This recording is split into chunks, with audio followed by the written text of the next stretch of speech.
Hare Krishna, we welcome all of you to our Sunday Gita discussion. As of now, we are studying the 7th chapter of the Bhagavad Gita. The 7th chapter of the Bhagavad Gita is called as the knowledge of the Absolute. So, as I've discussed before, there are 3 sections of the Bhagavad Gita. Anyone knows the 3 sections of the Bhagavad Gita? Yes? Okay. So, can you please repeat again?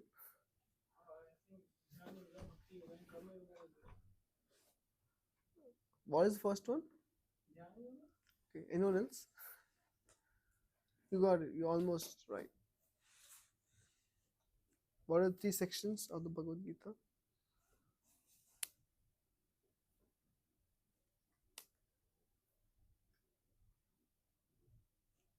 No?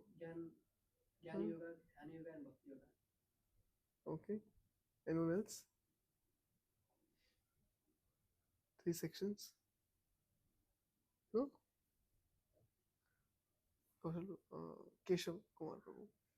Karma Yoga, Jnana Yoga and Bhakti Yoga. Okay. The order is Karma Yoga, Bhakti Yoga and Jnana Yoga. So first 6 chapters Krishna talks to Arjuna about Karma Yoga. Then he discusses about Bhakti Yoga, in which we are in chapter 7 to 12, and chapter 13 to 18. Chapter 13 to 18, 6th chapter he discusses about Jnana Yoga. So in the Bhakti Yoga section, it's predominantly Krishna is inspiring Arjuna towards devotion. The Acharyas explain that just as in a, say like a cream biscuit, the best part of the cream biscuit is the cream. What? So, okay. The best part is the cream. Similarly, the best part of vada pav is see, the best part of a burger is cutlet or something. In between, everything comes in between. Similarly, Krishna kept the essence of everything in middle of the Bhagavad Gita. So, Bhakti Yoga, which is the essence, and how do we know Bhakti Yoga is the essence? Krishna says it. At the end of every chapter, Krishna is telling Arjuna, whatever I'm telling you, if you just become my devotee, everything is taken care. Almost every chapter, Krishna says this to Arjuna. Don't worry, just become my devotee. He gives all this explanation and details about Ashtanga Yoga practice, and Arjuna is getting bewildered because it's very difficult to follow. But finally, Krishna says, Yoginam api sarvesha madgatenantaratmana Shraddhavan bhajate yomam samayuktatamo mataha. Of all the yogis, those who are my devotees are the best of all of them. So whatever Krishna says, finally he says, Arjuna, don't worry, just become my devotee. So we understand one thing, Bhakti Yoga is topmost.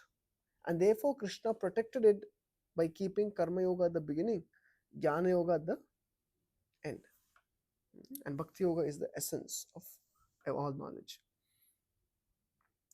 And that doesn't mean Karma Yoga is not important. Here when we talk about Karma Yoga, we also talk about Karma Yoga in the fold of Bhakti. That means just working is not Karma Yoga. When we work in such a way that we get attraction and we're progressing towards lotus feet of Krishna, it is called as Karma Yoga. Yoga means to connect. It's only when your karma is taking you close to God, it becomes Karma Yoga. So that Karma Yoga is also in the fold of Bhakti. And similarly, Jnana Yoga means developing knowledge, studying scriptures, cultivating knowledge, observing the world, but using that knowledge to come close to Krishna is called as Jnana Yoga. So both Karma Yoga and Jnana Yoga are also discussed in the Bhagavad Gita, but in the fold of Bhakti. So the entire Bhagavad Gita is basically how to develop love for Krishna. The entire Bhagavad Gita. And you don't have to take my words for it. You yourself can study it. You will see that. Krishna is clearly telling Arjuna, just become my devotee. So in the entire 18 chapters, the middle 6 chapters comprises of the Bhakti Yoga. Now in the middle chapter, you have 7, 8, 9, 10, 11, 12, 6 chapters. In that also, the essential chapter is the 9th chapter. which is the most confidential knowledge. Krishna tells Arjuna, Rajavidyam Rajaguhyam Pavitram Idam Uttamam Pratyakshaavagamam Dharmyam Susukham Kartum Avyayam. Krishna is telling Arjuna what I'm going to discuss now. He has already spoken 7th and 8th chapter. But now 9th chapter Krishna is telling that was Guhya. There's Guhya Tara and this is Guhya Tamam or Rajaguhyam, the king of all confidential secrets. That I'm going to reveal now. And what is that? King of all confidential secret? How to become my devotee. So 9th chapter is considered to be even the most important part of entire Bhakti Yoga set of chapters. Now in the 9th chapter, actually not just 9th, 9th and 10th, because if you consider 6, 7, 8, 9, 10, 11, 12, the middle, if you consider the middle portion is both 9th and 10th. And if you consider the most important verse in the Bhagavad Gita is the middlemost verse among in the category of chapters 9 and 10, and that comes to 9.34, which is Manmana Bhavamad Bhakto Madhyaji Mam Namaskuru. Like that, Krishna tells Arjuna about just how to become my devotee. Always think of me. Mana Bhavamad Bhakto Madhyaji, just worship me. Mam Namaskuru, that means come to my temple, offer obeisances unto me. And what is the next one? No, that's 1865. Same, Krishna repeats the same verse in 18th chapter also, but little words different. Man mana bhavamad bhakto madhyaji mam namaskuru mam evaishyasi yuktva atmanam saparayanaha, like that comes. So therefore he says a devotee of mine is one who completely surrenders himself unto me. So like this, the entire Bhakti Yoga chapters, this is like the most essential practical aspect of the study of the Bhagavad Gita. So when we study the Bhagavad Gita and we fail to develop love for Krishna, see, love means service. That means if you say I love someone, you should be able to do something for them. What kind of love is that one claims that one has for the other person, where one cannot do anything for the other person? Then it's not love, isn't it? Therefore, when we study the Bhagavad Gita, it should impel us from inside to do something for Krishna. Arjuna heard the Bhagavad Gita, and what did he do? He fought for Krishna. Yeah. So when we hear the Bhagavad Gita, the question comes, what are you doing for Krishna? Some service we should be able to do for Krishna, isn't it? So therefore we are studying Bhagavad Gita regularly just so that we can develop our love for Krishna. And these set of chapters which we are going through now, in the first chapter of the Bhakti Yoga section, is very, very vital to develop our relationship with God. So now I'll just give you a glimpse of what we have gone through, just because we haven't done this for a long time. Okay. See, this is the 7th chapter, is called as the knowledge of the absolute. Now at the end of 6th chapter, Krishna tells Arjuna that the topmost yogi is one who is my devotee. And now Krishna is telling Arjuna. So now you hear how to become my devotee. And Krishna says that I will now give you all knowledge. Once you know this knowledge, there's nothing further for you to know. But people who are interested in this section, the Bhakti Yoga section, are very rare. People generally don't like Bhakti Yoga. You know why? People think Bhakti Yoga is meant for people who are sentimental. Bhakti Yoga is meant for people who are not capable of utilizing their intelligence, who are not capable of practically working in the material world. So they go for this Bhakti. There's a very famous slogan by Swami Vivekananda. He says, why study the Bhagavad Gita? Better play football. You know that? Ever heard that before? Never? So not so famous. But yeah, it's famous amongst people who profess about Karma Yoga. They say, what is the sitting and chanting? Just do something. Act. So therefore, Krishna is telling devotee who wants to become, a person who wants to become devotee of Krishna, he is one in a million. He is not any Ram, Dick and Harry. To become devotee of Krishna is very rare. And that's what Krishna tells Arjuna in text 3. And now Krishna is telling his greatness. Because if you want to really develop relationship with someone, you need to know the other person. Ever try to develop a relationship with someone whom you don't know? Anyone here? Even if you don't know the other person, you have to get to know him or her. Without getting to know the other person, you cannot, there's no relationship. It's just use and throw, maybe. But there's no relationship. Relationship means you have to know the other person, and the other person needs to know you. Krishna says, I know everything. So nothing to be done from Krishna's side. From our side, a lot of homework, because we have forgotten who God is, isn't it? When everything goes wrong, we all question ourselves, even though we might be chanting Hare Krishna. Does God exist? Isn't it? We start questioning. Why? Because we don't have that proper knowledge. So Krishna, the section of Bhakti Yoga, he doesn't say just become my devotee. He says, first of all, if you want to develop a relationship with me, understand who am I. Isn't it? So in text 4 and 5, Krishna says that the entire material world is being run by his energies. How many energies he has? Only two? Two categories. He has unlimited energies. Two categories. What are they? Inferior, superior. Okay, what is inferior energy? Yeah, what is that? Material energy? Yeah. Maya. Okay. Now, what does it consist of? Comprises of material energy.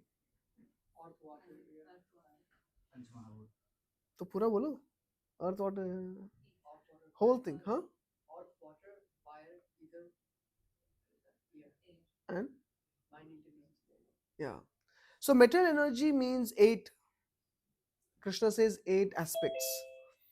5 are Panch Mahabhut, and the other 3 are subtle energies of mind, intelligence, and ego. And then he says the other energy is the superior energy called as spiritual energy, and spiritual energy is huh? Soul. Soul. Correct. Superior energy is Jiva Bhuta Mahabaho. Yayedam Dharyate Jagat. Those the superior energy is one which is manipulating the material energy.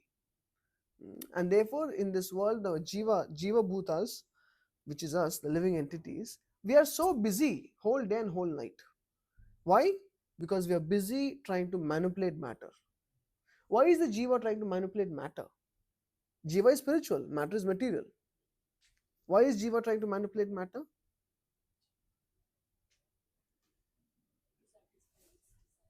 Yes, very good. To satisfy his desires, the Jiva is manipulating matter, thinking that matter will give me happiness. Just like if you think a bamboo stick, confuse bamboo stick to be a sugarcane stick, and if you bite the bamboo stick, what will happen? Will anything happen? No, definitely something will happen. You'll get pain, and one will drink one's own blood, isn't it? Because bamboo stick, if you have ever come across a bamboo stick, they're very hard. But sugarcane stick is not like that. Sugarcane stick, you can bite and suck the juice out of it, isn't it? So similarly, the spiritual energy, the Jiva Bhutas, they are thinking that this material world is like a sugarcane, but unfortunately, it turned out to be a bamboo. So now they are trying to bite this way and that way, but they're only suffering in this material world. Mhm. So the only purpose they're trying to manipulate and extract as much juice out of everything, just like chewing gum.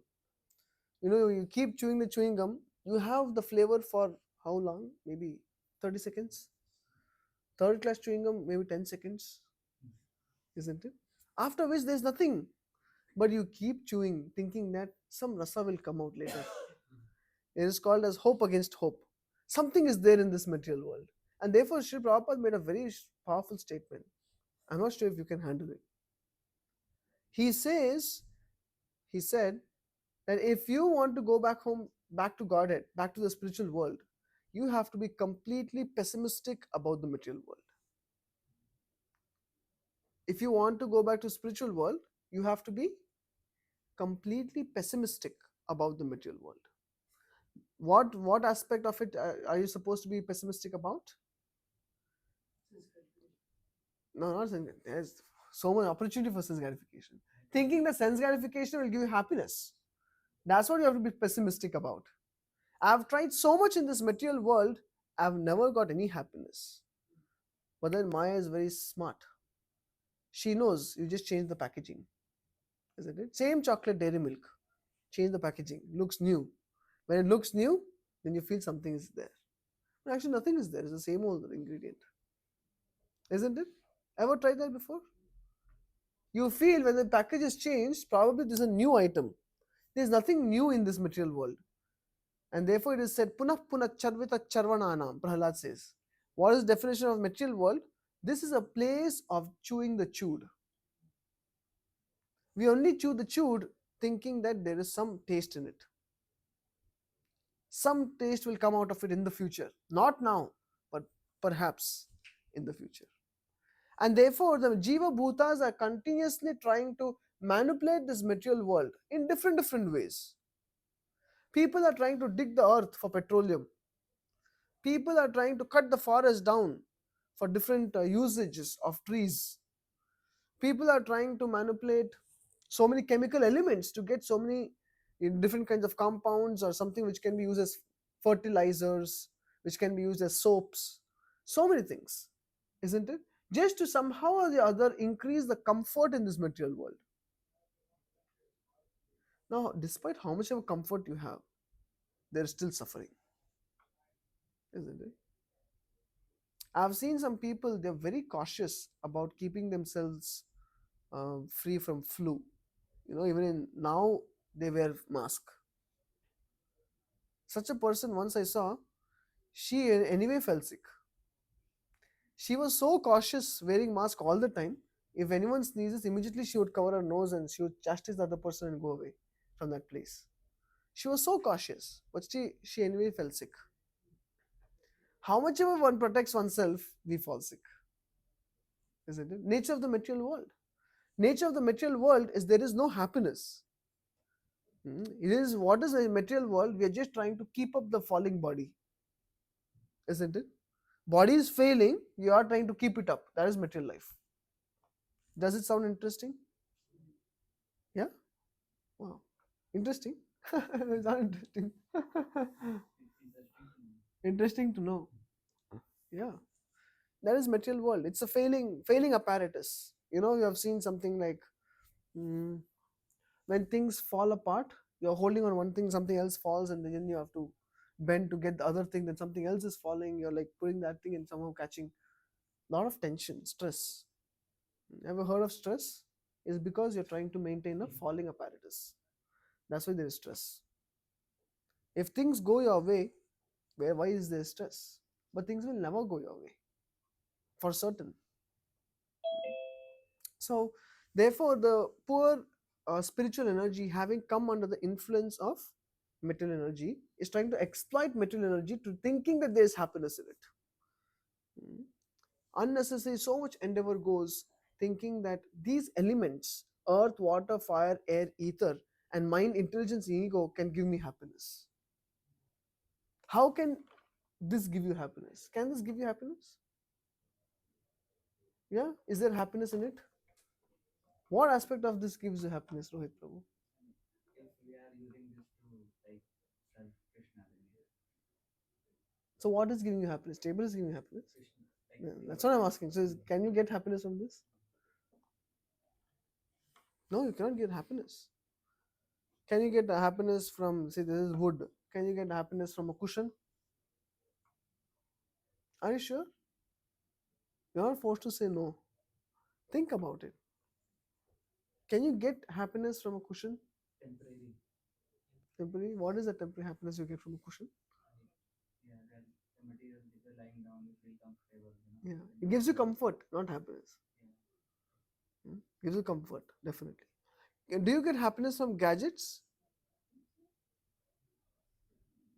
How many of you get happiness from your iPhone or something? Be honest. I mean, come on. Yeah, you get happiness from your iPhone? When we newly buy it. Huh? When you newly buy it, you get happiness? You just spent hundreds of dollars and you are happy about it? When you open the See, that's Maya. And when you open it, what happens? Some phone. Yeah, new phone. So, Yeah, afterwards fades away. no, what gives you happiness there? The iPhone is made of Panch Mahabhut. Is it the air element giving you happiness? Or is it the fire element giving you happiness? Or is it the combination, some particular something is giving you happiness? What is giving you happiness? The idea that I bought something new, something I have been thinking to buy, and now I've been able to buy. Okay, so you're saying some sense of achievement? Achievement. Yeah. Achievement. I was planning for something, now I got it. So therefore I'm happy. Some dream come true. Actually, many people after achieving, they understand, actually I'm not happy. Yeah. Ever felt that before? Always. Yeah. Especially when you spend a lot of money, you feel even worse. So why? Because in matter there is no happiness.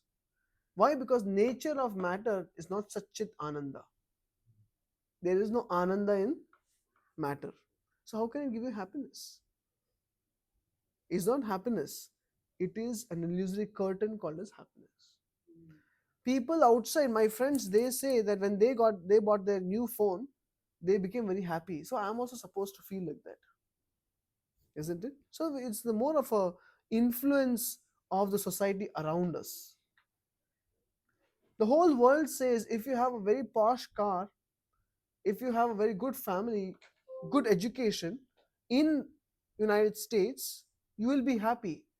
I have everything, so I'm supposed to be happy, isn't it? And therefore people are imagining happiness. There is no happiness, but they're imagining that I am supposed to be happy. I am happy. Someone will say, Prabhu, you're so miserable. No, no, I'm actually happy. So if you go to a hospital, you will find sometimes the patient is lying on the stretcher with all the tubes going into his body, and his hands and legs are completely tied because of some sort of an accident. And then you ask him, how are you doing? He says, I'm fine. Is he fine? But people say I'm fine. I've seen it with my own eyes. I was talking to someone, and that person was sharing his whatever he's going through, tough times. And another friend came and he asked him, "Oh, Haribol Prabhu, how are you doing?" He said, "I'm fine." He just till now he was. So I told him later on, "Why are you wasting my time? If you're fine, why are you telling me so many other things?" Because the thing is, when someone asks you how are you, you're supposed to say, "I'm fine." No, that's what people say. The expectation is when someone asks you how are you, expectation is you say I'm fine. It becomes so mechanical, monotonous, isn't it? Because there is no thought. We are living up to the expectation of others. We are living up to the expectation of society. But if you observe this material world, none of these things really give us happiness. I remember in my school days, we were all, very competitive in trying to secure the first place, the second place, and whatnot. So somehow, by God's grace, I got a gold medal in one subject. And my brother, who is like a pro at it, he got 1 mark less, like 99 out of 100. And he was the one who sat and taught me everything for that subject. And he didn't get gold medal. I got gold medal for that subject. So generally, it was told to me, when you get a gold medal, you are supposed to be happy.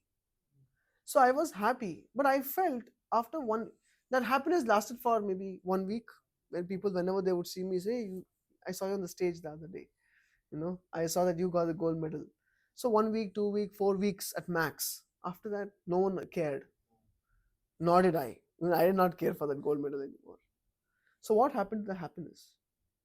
And it was not even happiness. It was just that, okay, now people will ask me and I can say, yes, I did something, achieved something, isn't it? But if I actually looked at my heart, it was nothing really special. Because I knew that my brother deserved much more. He had a more wider knowledge base, and I somehow karmically, I was given the destiny to hold that medal. So it didn't really, give any sort of happiness. And I've seen this time and again. You get the college you want. It's only up till then. After that, it's normal. Life stays the same. You get to go to the place you wanted. Say a tour of the world. It's till the time you visit. But after that, Done. If I reflect back, I have seen the most ecstatic times in my life have been the Hare Krishna. The most ecstatic times in my life have been those days when I, put my heart and soul into some service. Then I was really happy. So happy that they become so memorable. You can even remember how happy you felt that time. And it comes out of service. Service to God and service to his devotees. When you really put some effort in pleasing someone, that is real happiness. You really put effort to get something. After you get it, it's not really happiness.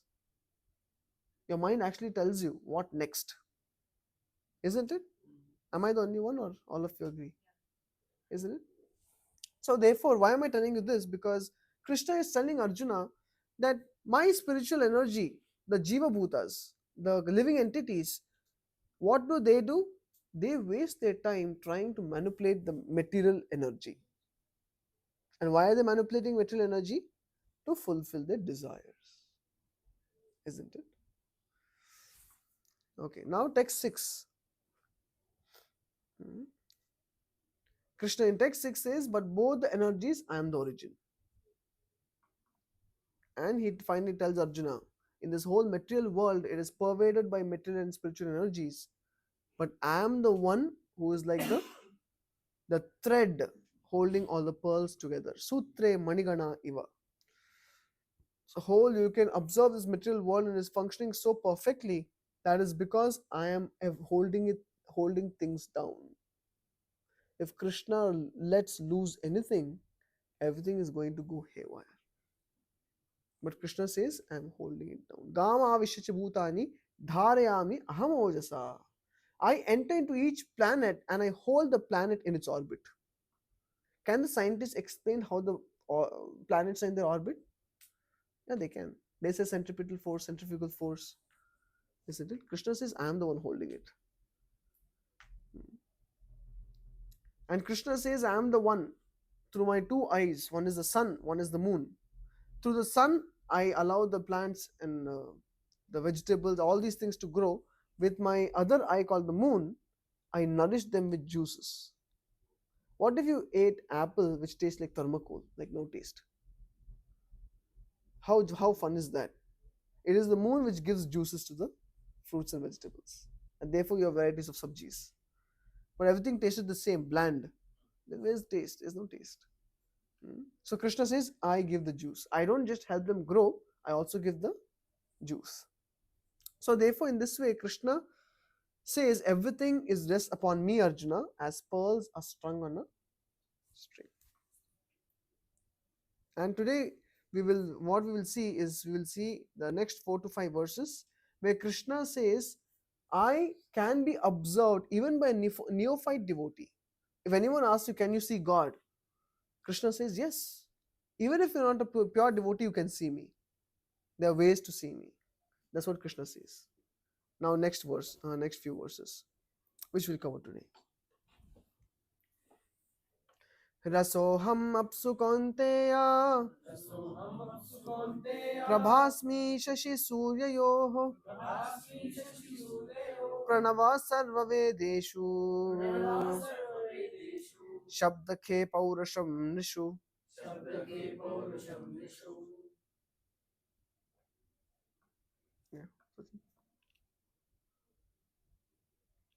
O son of Kunti, I am the taste of water, the light of the sun and the moon, the syllable Om in the Vedic mantras. I am the sound in ether and ability in man.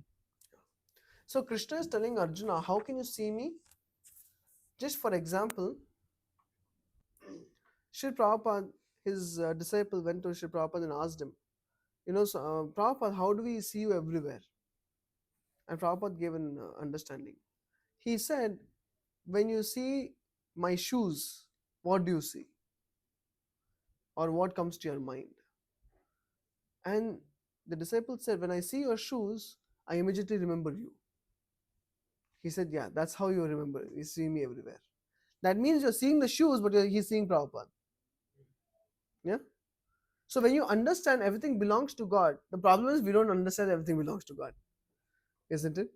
If you see Tesla, who comes to your mind? Elon Musk. You don't know Tesla is also given by Krishna, isn't it? Because you think someone else is creating and owning it. But you have to understand that Krishna is the one creating everything and the owner of everything. So therefore, Krishna says, now these things no one can claim. Can anyone claim I'm the taste of water? No. People can claim I'm the one who invented Tesla. I'm the one who invented, say, Maruti. They can claim those things, but no one can claim I'm the taste of water. So Krishna speaks the fundamentals. He says, Arjuna, I am the taste of water. Have you ever had the experience? Certain times, nothing can make you, nothing can satisfy you except a glass of water. How many of you have felt that before? Yeah? You don't want anything, I just need some water. Why? And that time you drink water and you see what is that experience. And that experience is Krishna. That taste of water is Krishna. So that time when you know Krishna says, I'm the taste of water. So how do you see Krishna? When you taste water next time, Krishna will come into your mind. And Krishna says, I'm the light of the sun and the moon. We just talked about what light of sun and moon does for us. It basically nourishes us. If you're in a place where there's no sunlight, like the winter in America, certain places, you know what happens? Your bones degrade. Our health degrades because of lack of vitamin D. Bone degrades because of lack of calcium. And also, of course, vitamin D. There's so many problems one gets just because there's no sunlight.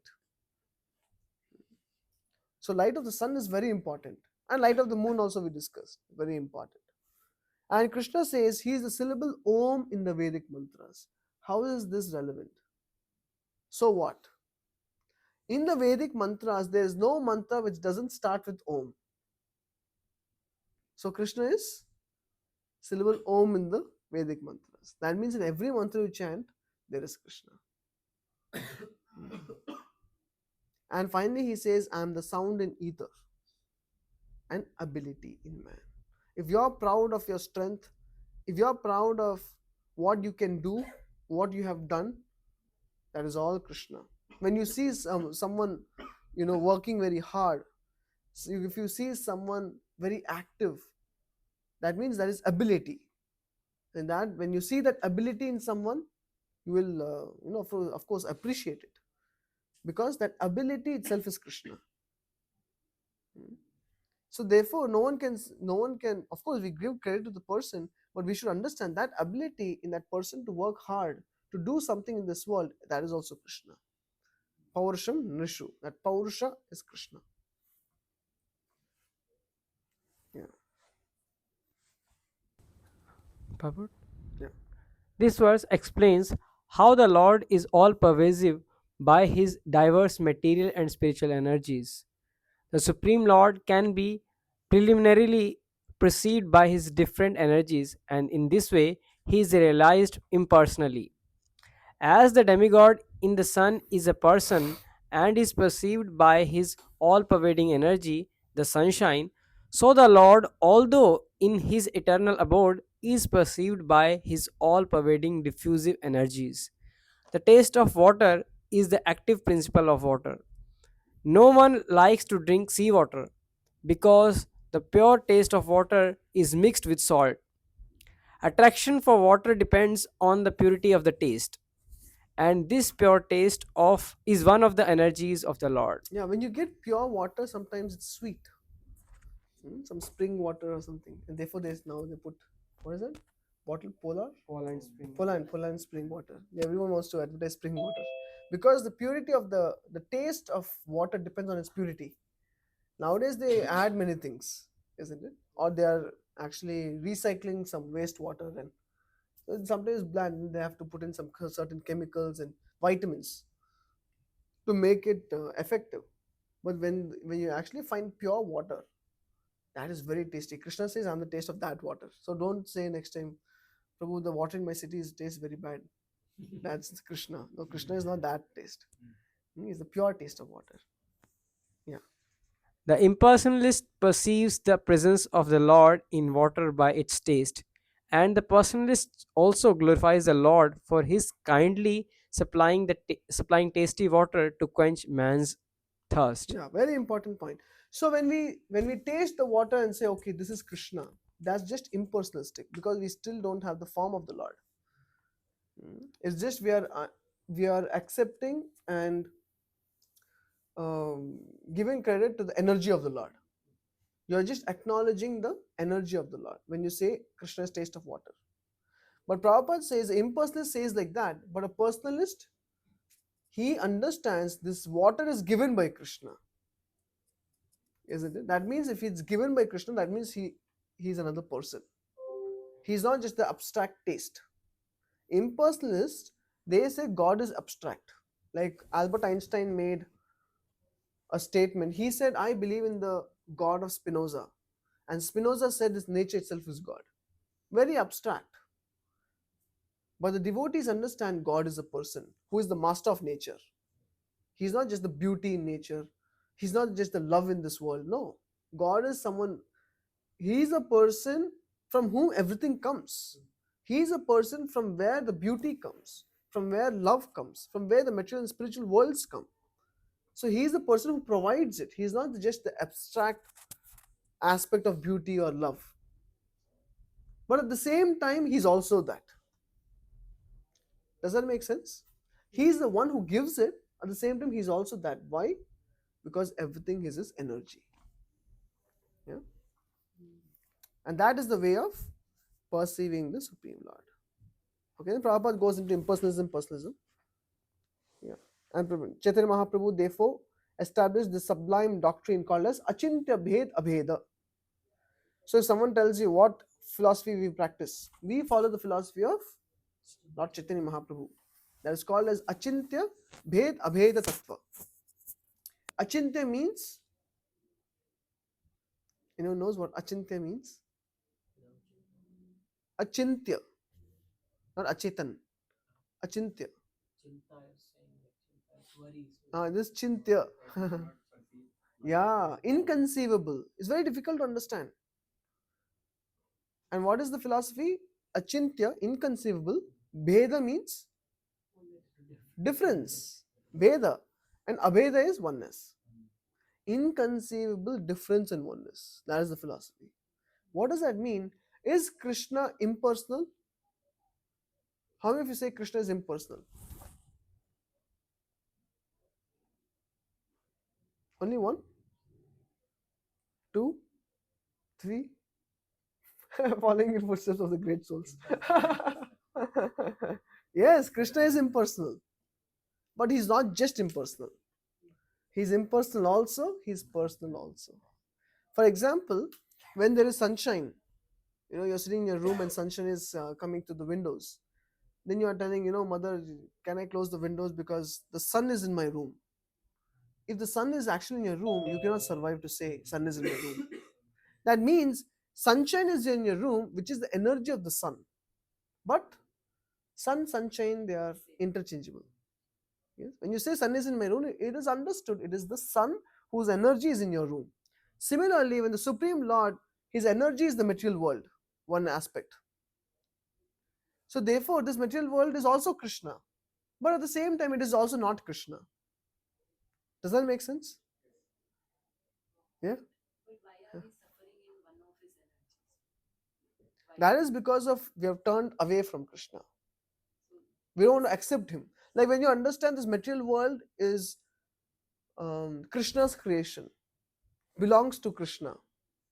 Now, can I say, this pizza belongs to you, but I'll eat it? No. When I understand pizza belongs to you, I give it to you. So when you understand this material world belongs to Krishna, what will you do with the material world? You will use it for Krishna's pleasure. Then you cannot suffer. The problem is people think that this material world is meant for my pleasure. And therefore they suffer. Because they have forgotten to whom this world belongs. Therefore Isha Upanishad says, Ishavasyam idam sarvam yat kinchat jagatyam jagat. Who is the Supreme Lord, Supreme Proprietor of everything? Ishavasyam, the Supreme Lord, says. When you remember that and understand everything is meant for his pleasure, there's no suffering then. When does suffering start? When you take others' property. That's when suffering starts. Isn't it? So therefore, our philosophy is achintya, bheda, abheda. In this connection, let me just show you one other very important verse, which we'll anyway later on study. But it's important to show. So, Yeah. even if you understand like everything belongs to Krishna and we are using for Krishna, but there's still some suffering in the material world. So, Really? yeah. I mean, you're not understood. Even You have understood but not understood. Achintya bheda veda. So, how do you deal with this? Like, You understand that I have not understood Krishna, that everything belongs to Krishna.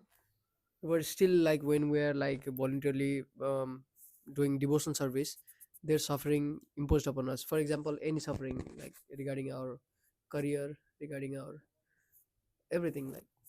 But how do we deal with that? We take that as a suffering, or See, when does suffering come? What do you mean by suffering? Is it like you're saying someone is pinching you? What is that suffering? suffering means when we desire something. When we desire something for But- God. Not for God, but That's like, the thing. No, everything belongs to Krishna. it's like means the struggle for existence. If we are trying, correct. yeah. So to exist, also we need something like basic needs, and so even while using everything, I will tell you one thing: is this is a problem only with the human beings. No material struggle for existence. All other animals are surviving. So we have a big problem which we have accepted by ourselves: struggle for existence. There is no struggle for existence. You know, you have ever seen sometimes a person creates a problem and tries to solve the same problem. Isn't it? Like, for example, if anyone is you do computer science, no? Yeah. Say you're writing code, and while writing the code, you made a mistake somewhere, and then because of your mistake, the whole thing, something changed, and you're wasting now hours together trying to solve it, or because of your own mistake, you put in the mistake, some error, because of which the code is not running, showing so many other errors and further bugs are being produced, and now you're spending for more time solving the problem. So who put the problem in the first place? Me. Yeah. And now you're trying to solve which problem? Yeah, your problem, isn't it? So similarly, in this material world also, the thing is, we put ourselves in a very precarious position, and now we say struggle for existence. Just broadly speaking, for example, sometimes life in India is peaceful, isn't it?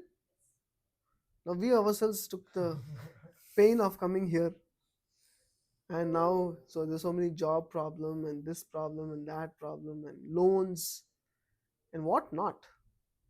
Family is far away, isn't it? So many threats, so many crazy people. Indian students are dying, isn't it? So many things happen in 2025. And then now we say, Prabhuji, why is there struggle for existence? And Baba, home country was so nice. Who asked you to come? I'm speaking broadly. So similarly, the thing is, when we accept everything belongs to God, life is very simple. But then now we say, Prabhuji, but my desires also there. Okay, now let me try to fulfill my desires, and while fulfilling those desires, then you make your own life very complex.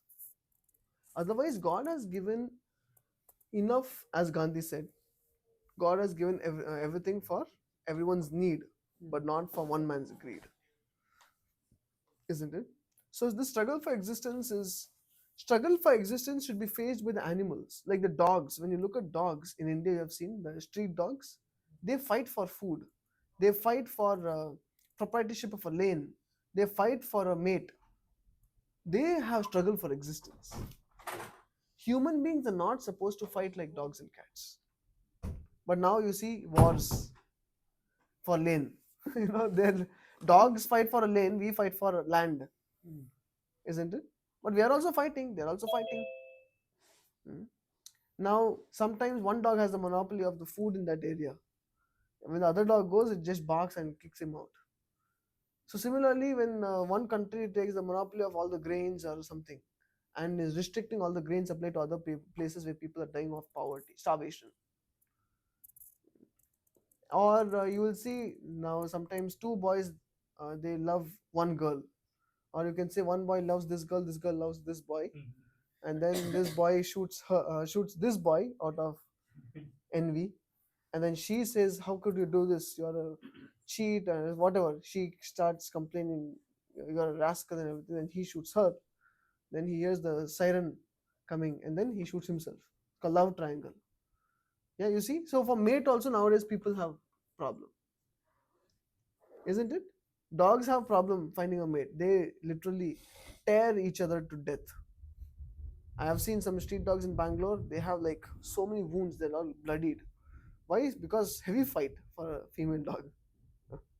So now the humans also, because they forgot God, they're living the lives of dogs. Prabhupada said, if you forget God, you become dog. Not just, it's a very clever articulation of words, but really. Now they struggle for existence, yes, for sure. Why? Because one has forgotten God. More we understand the position of, well, first we understand who is God, then we understand the position of God, then we understand purpose of our life, that is to surrender ourselves to God. When God becomes the center, material life becomes very satisfied. If you remove God from the center, we have to, even if you possess so many things, nothing can fill the vacancy that God was occupying, isn't it? So that it's like a puzzle piece which only Krishna fits. You remove Krishna from there and you can get the whole world, but you have lost your soul.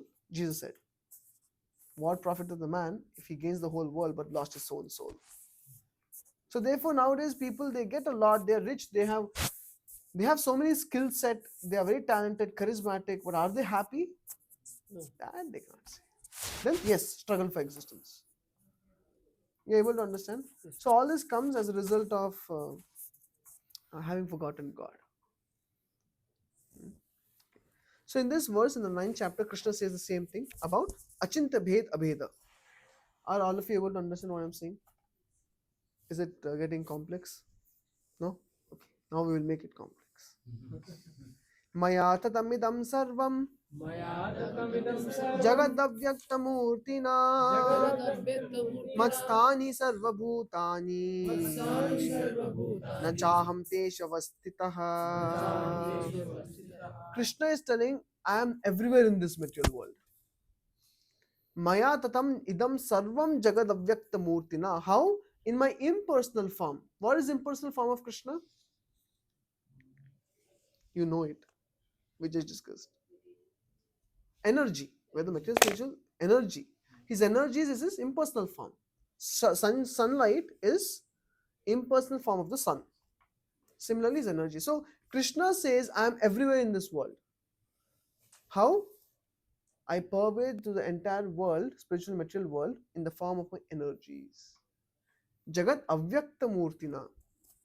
Matsthani sarvabhutani nachaham teshu avastitaha. And therefore, all the beings are in me, but I am not in them, like they says. What does that mean? So, for example, I think we had discussed this story before. There was this one Muslim person back in 1960s, 70s, and he went to his mosque. He was a very intelligent, question-asking guy, and he asked the person who was giving the sermon there. He asked, "Is God also in stool?" How can you ask such a question in a mosque?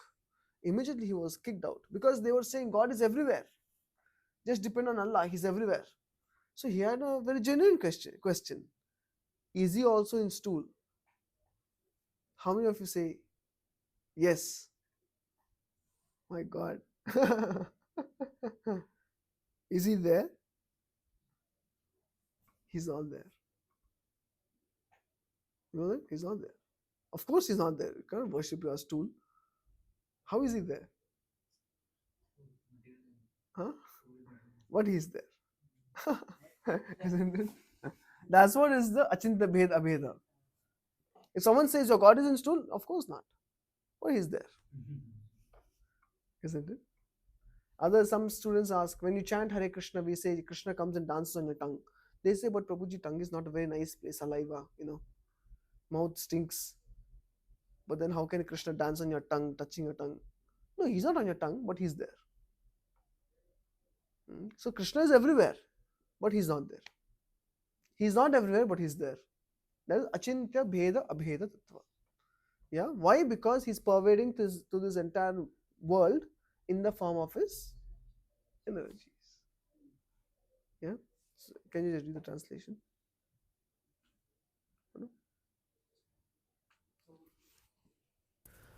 By me in my unmanifested form, this entire universe is pervaded. All beings are in me, but I'm not in them. Mhm. So we'll discuss more about it when we come to the 9th chapter. Okay. So Prabhupada is explaining the same light of the sun and the moon. All that, and we'll just go to the next verse. There's already time. Punyo gandha prativyam cha तेजश्चास्मि विभावसौ जीवनं सर्वभूतेषु तपश्चास्मि तपस्विषु. Punyo gandha prativyam cha means I'm the smell of the earth. You have ever smelled the fragrance of earth, especially after it rains? So beautiful. Next time you smell, understand it's Krishna. I'm the smell of the earth. Tejas chasmi vibhavasau. Okay. Jivanam sarvabhuteshu means I'm the life force. Tapas chasmi, tapasvishu means I'm the penance in all the tapasvis. Translation, who's reading next? I am the original fragrance of the earth, and I am the heat in fire. I am the life of all that lives, and I am the penances of all ascetics. Purport? Punya means that which is not decomposed. Punya is original. Everything in the material world has a certain flavor or fragrance, as the flavor and fragrance in a flower, or in the earth, in water, in fire, in air, etc. The uncontaminated flavor, the original flavor which permeates everything, is Krishna. Similarly, Yeah, everything our taste, he said, rasoham apsakanteya. Everything has a taste also, which can be changed by mixture of chemicals. That's what the people nowadays do. so Vibhavaso means fire, and yeah, we cannot cook without fire, and that is Krishna. Fire is Krishna. Fire is a necessity in this world. Yeah, according to Vedic medicine, indigestion is also due to low temperature in the belly. That means even for digestion you need fire. How important is fire? And Krishna says, I am the heat in fire. Fire means heat. What is the use of fire that which is not producing heat? Is there any use of such fire? No. So fire means heat. Yeah. Okay. बीजं मां सर्वभूतानां विद्धि Partha सनातनम् बुद्धिर्बुद्धिमतामस्मि तेजस्तेजस्विनामहम्. Bijam mam sarvabhutanam. I am the seed of life in all the living entities. Viddhi partha sanatanam. Understand this, Arjuna. Buddhir buddhimatam asmi. Of all the intelligent, I am the intelligence. So if someone takes credit, for example, someone gives a seed idea for a project, for a research, and they say it's all because of me, then of course today, not really. In research also I heard the guide puts his name first, even though the people under him, isn't it? Okay, you do PhD? Oh, you know this? Yeah. So we have to be very humble, isn't it? But we can always be humble. Why? Because anyway, it's not my idea. Who gives the idea? Krishna, sitting as the Paramatma in the heart. He gives the idea. So therefore, Krishna says, Buddhir buddhimatam asmi. I give the intelligence. You can sometimes marvel movies, story. You say, what a story. Who gave the idea? Krishna gives the idea, isn't it? Albert Einstein, E equals mc square. Who gave the idea? Krishna gave the idea. So Krishna is saying, Buddhir buddhimatam asmi. Sometimes you are in a very intense situation. You have to act quickly. You have like a moment or two. And you make the best decision at that time. Who gave the idea? Krishna gave the idea. And Tejas Vinamaham. Who is next reading? Yeah. Sorry. Yeah.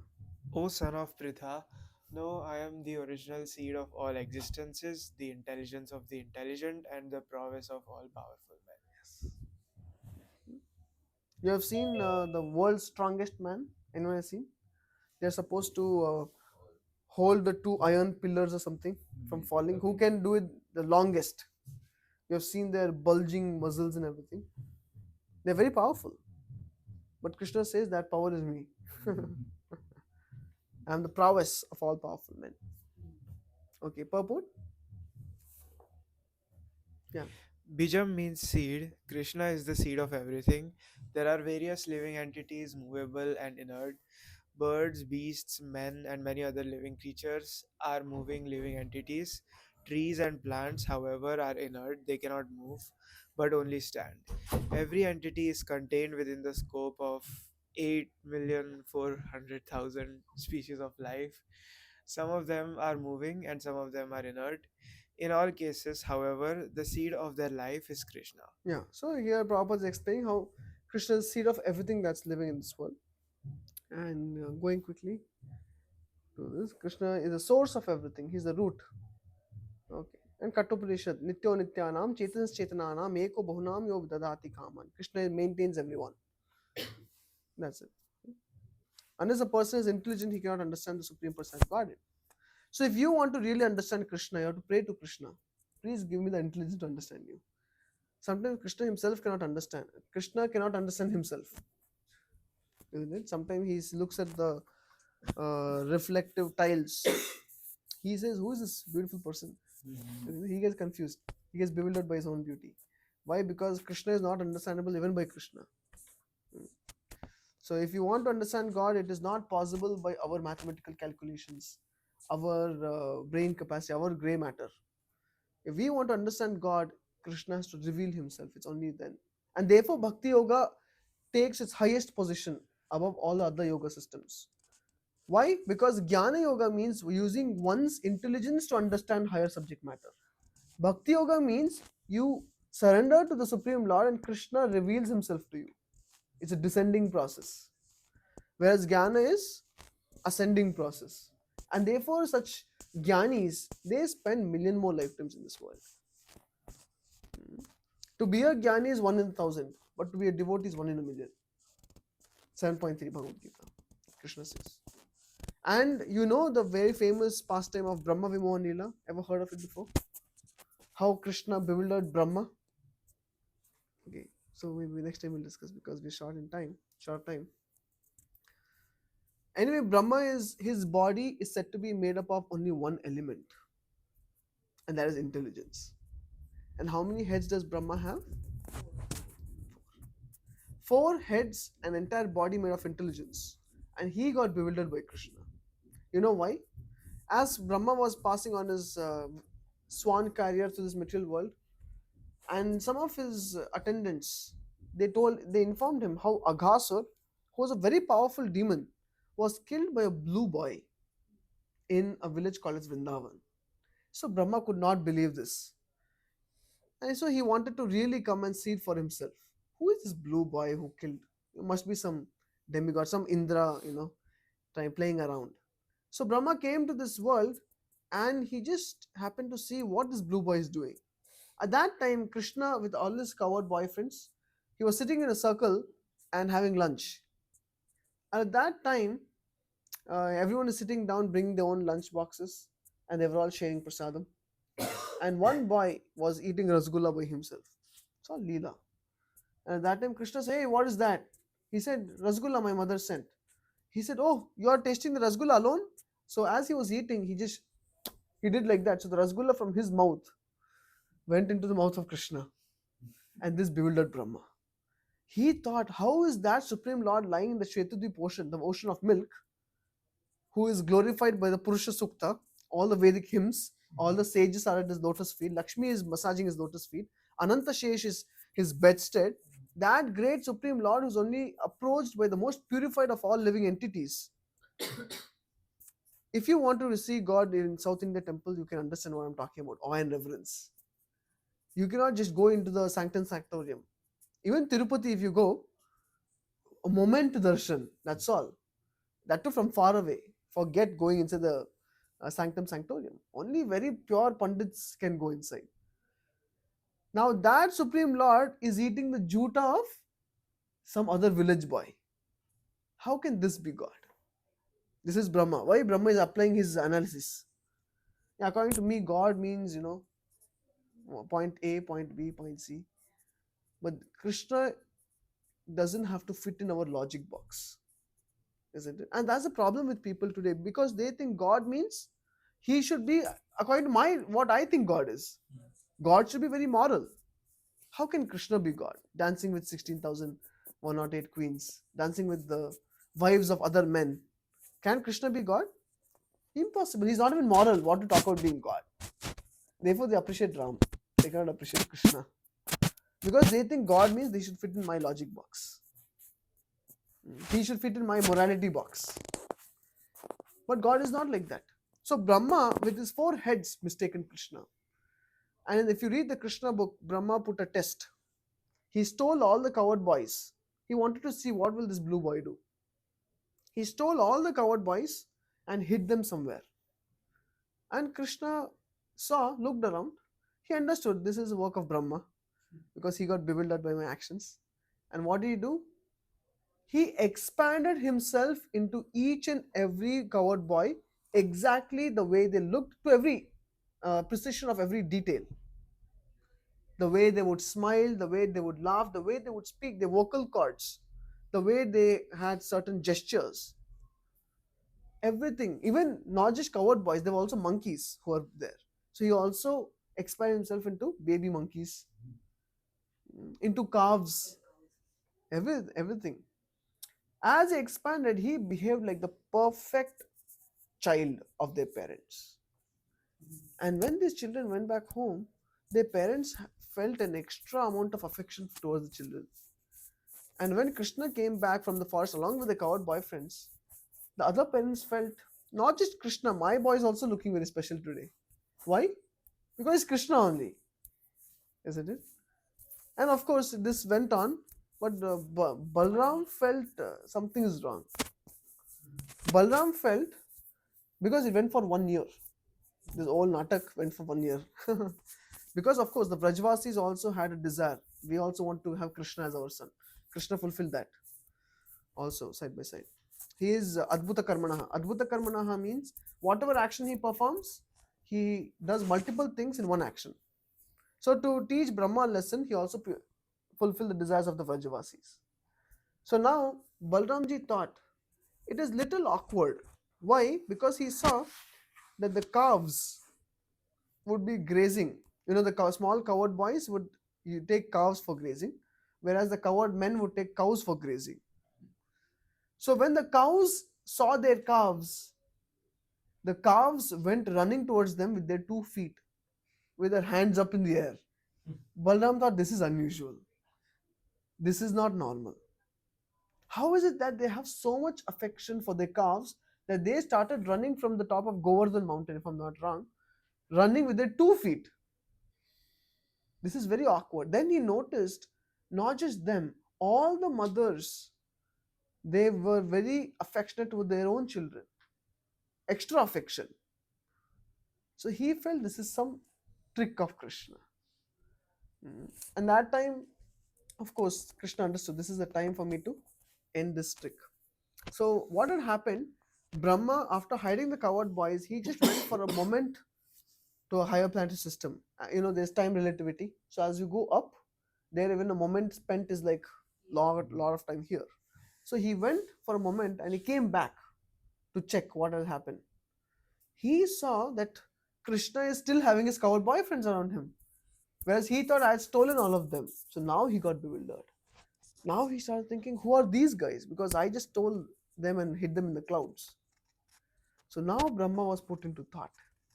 At that time, as Brahma came down and landed his swan carrier, got onto the ground, that time Krishna displayed how every coward boy they blew up into a full form Vishnu, and they all merged into the form of Krishna.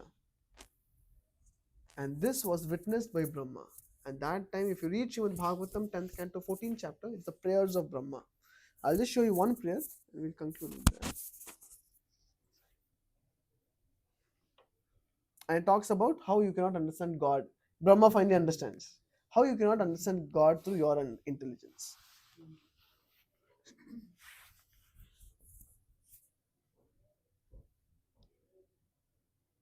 See, Brahma's prayers to Lord Krishna.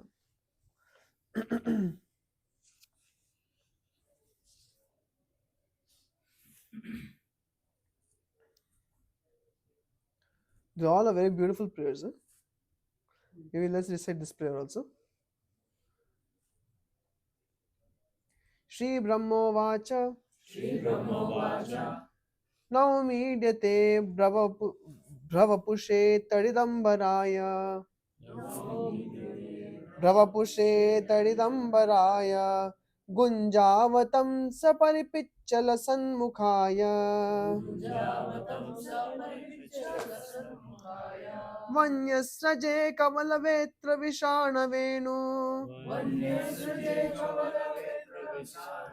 Lakshmashriye Mridupade Pashupangajaya.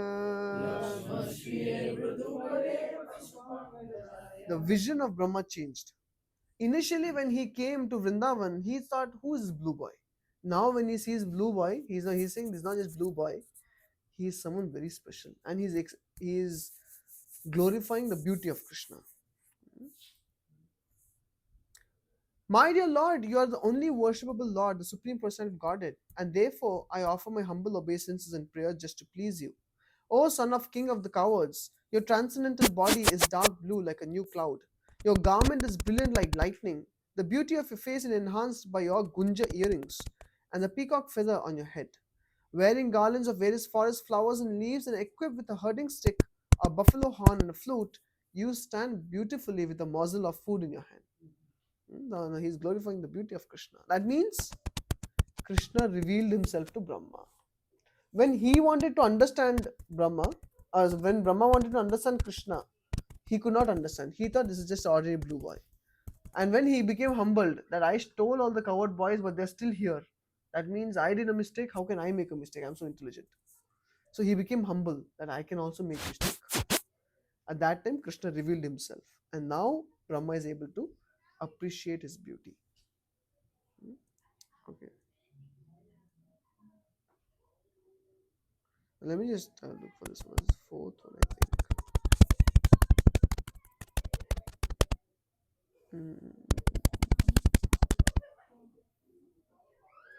Okay. I think this might be the one. Shreyasritim bhakti mudasyate vibho Klishyanti ye kevala bodha labdhaye Tesham asau kleshala eva shishyate Nanyan yatha stula tushavagatinam Gatinam. See, if you see here, see, Brahma is saying, if someone gives up that path, that means what is the path of Bhakti Yoga?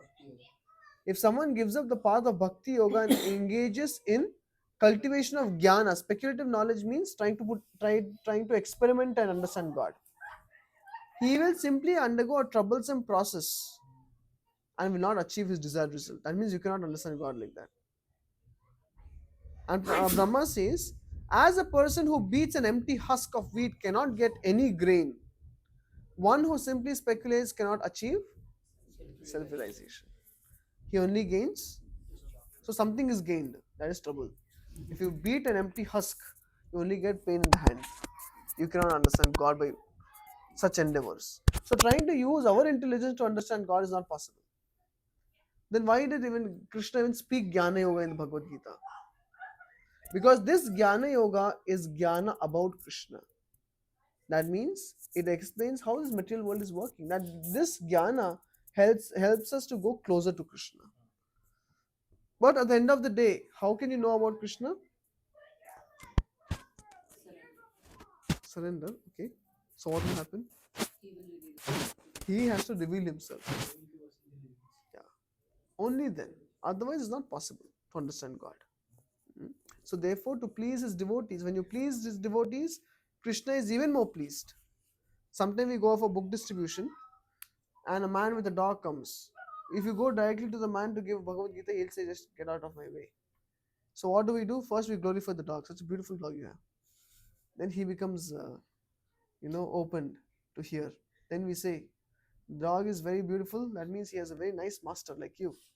Why don't you take a Bhagavad Gita? Then, because we glorified his dog, he feels open to hearing from us. Then you can spend some time and give him a Gita. Why? Because you glorified his dog.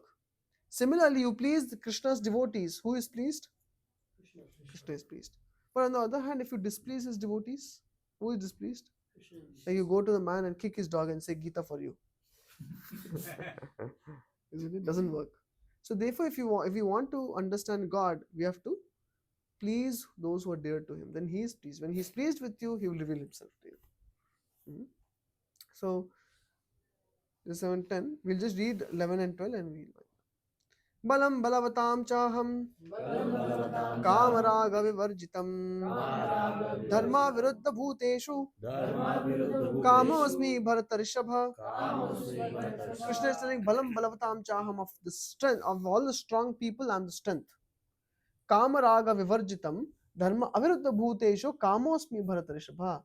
That sex life which is devoid of lust, which is devoid of attachment, kama raga vivarjitam, and which is in line of dharma, that sex life is me. So this will require some purport to it. So we'll discuss next time. You can just read the translation. Who has mic? Yeah. I am the strength of the strong, devoid of passion and desire. I am sex life, which is not contrary to religious principles, O Lord of the Bharat. Yeah. So he's saying that I am the strength of the strong, devoid of passion and desire. Okay. And I'm sex life, which is not contrary to the religious principles. So it's already 8:20. So we'll discuss next time. From here we'll continue. Okay, Srimad Bhagavad Gita ki, Srila Prabhupada ki. So we'll just chant one round.